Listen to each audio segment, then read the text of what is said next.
Hi, I'm Maggie Reardon with CNET, and I'm back again in the interview chair, interviewing Ross Rubin of the NPD group. Long time no see. Right, yeah, exactly. So, Ross, we were talking earlier about smartphones, and where do we see smartphones now in the U.S. market? What's the penetration like? It seems like everybody I know has one. We've just seen incredible growth over the past 2 years. According to NPD's mobile phone track, smartphones now account for about 60% of all new handset sales in the United States. We've certainly seen a lot of more inexpensive models come out, which is helping to expand the base. We're seeing a lot of consumers upgrade.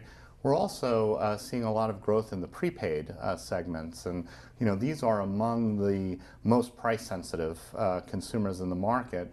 But the handset, the smartphone, is really becoming such a critical component of their lives that they're choosing to invest in it, perhaps at the expense of other products.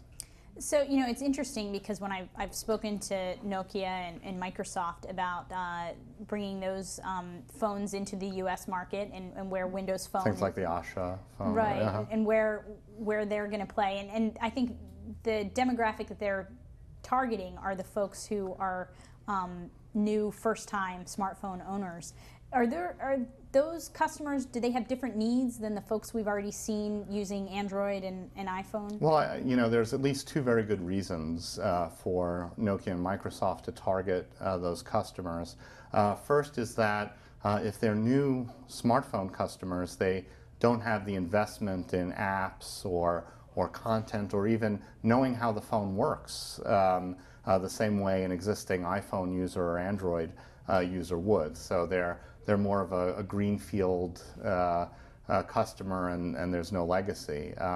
The second reason is that Microsoft has developed Windows Phone to be a very approachable experience, a very consistent experience across handsets, and eventually one that will see a user interface very similar to what they have on the PC with the next generation of Windows. So that's why the first-time smartphone customer is attractive to them. In addition, in our research, we find more consumers interested in Windows Phone than are actually buying them today.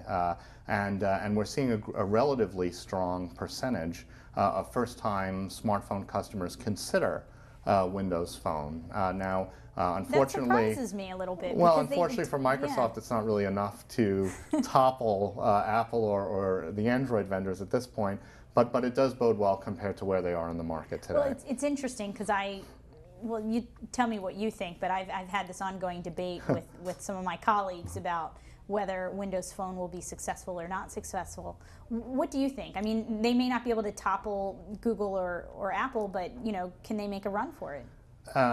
This is one of those cases where failure is not an option.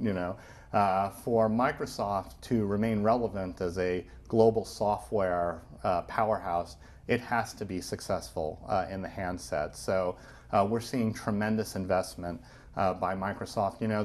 The deal with Nokia just shows the extent to which Microsoft is going to go to remain a powerful force in the marketplace. And they are doing an admirable job attracting developers, which is something they're very experienced at.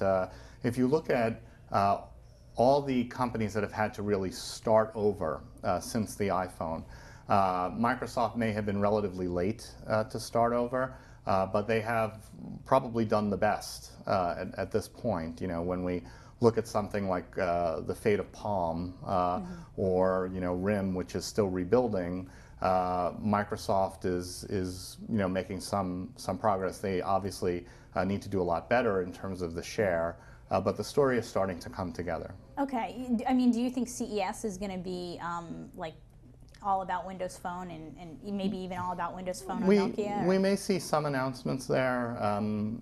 For the last 2 years, Microsoft has made most of the major Windows Phone announcements at Mobile World Congress in February, which is a global wireless show. So they may hold off for a bit.